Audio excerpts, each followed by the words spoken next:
और इसीलिए जय जवान के साथ साथ जय किसान का नारा दिया। जय किसान क्योंकि किसान यदि हमारी जो इंडिपेंडेंस है, जो हमारी स्वतंत्रता है, जो हमारी संप्रभुता है, उसको बनाए रखने के लिए, बचाए रखने के लिए किसान को आगे आना, किसान को आगे बढ़ाने की आवश्यकता है।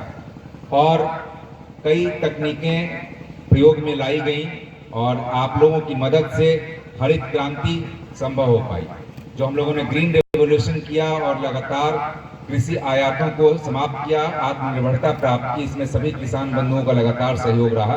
लेकिन इतने से बात नहीं बनती, क्योंकि एक तरफ तो कई ताकि उत्पादकता बढ़े, जो विभिन्न फसलों में रोग लगते हैं, कीट आते हैं, जो कम उत्पादकता है, अच्छे बीजों का प्रयोग होना चाहिए, वैज्ञानिक कृषि होनी चाहिए वैज्ञानिक तरीके से, इसका समावेशन किया गया। और ये जितने भी यंत्र की बात हम लोग आज कर रहे हैं कि कृषि में यांत्रिकीकरण की आवश्यकता है, क्योंकि जो ह्यूमन लेबर है उसकी एक सीमा है। वो धीरे धीरे जो कृषि से जुड़े हुए लोग थे वो तो कम हो रहे हैं।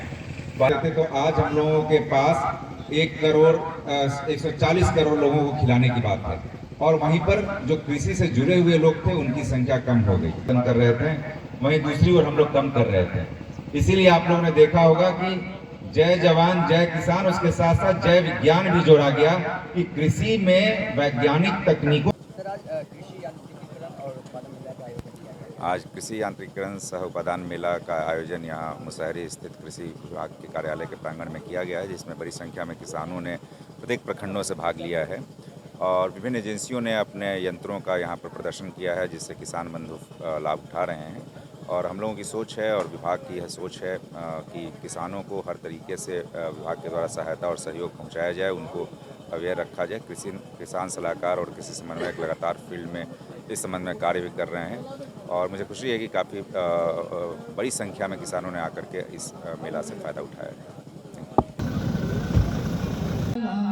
मिट्टी में ही दबा उर्वरा शक्ति बढ़ने के हैं ये उपाय। उर्वरा मिट्टी में ही हमारा जो सिंचाई करते हैं उसमें पानी की बचत, हमारा जो सिंचाई करते हैं संबोधन एवं मार्गदर्शन के लिए अपने संयुक्त निदेशक शास्त्र कार्यक्रम में परिवर्तन करते हुए अब हम दो किसान को बुलाना चाहेंगे, उन दो किसानों को जिनको जिलाधिकारी महोदय के कर कमलों से ये किसान है श्री प्रभात कुमार कुर्नी ब्लॉक से। आप आइए। बहुत बहुत धन्यवाद। मालवी कोटनी ब्लॉक से जिनको फसल अवशेष प्रबंधन से संबंधित कृषि यंत्र की चाबी हमारे जिलाधिकारी महोदय के कर बहुत बहुत जरूरत भी होगी। अभी इस मेले में मैं देखा हूँ मल्टी क्रॉप प्लांटर रखने को, मल्टी क्रॉप प्लांटर है, मल्टी थ्रेशर है, गेहूं काटने की मशीन है, ट्रैक्टर है, वीडर है और तमाम तरह के ऐसे यंत्र है और छोटे यंत्र भी है की बहुत आवश्यकता होती है।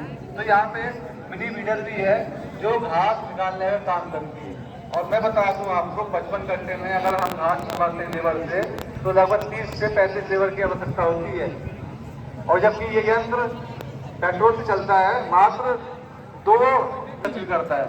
और दूसरी बात ये है कि टाइम पैसे की तो बात दूसरी है, अगर हम टाइम पे निकोनी या दूसरा काम ना करें किसी का तो उसमें हमको कहीं ना कहीं हमारी उपज प्रभावित हो सकती है।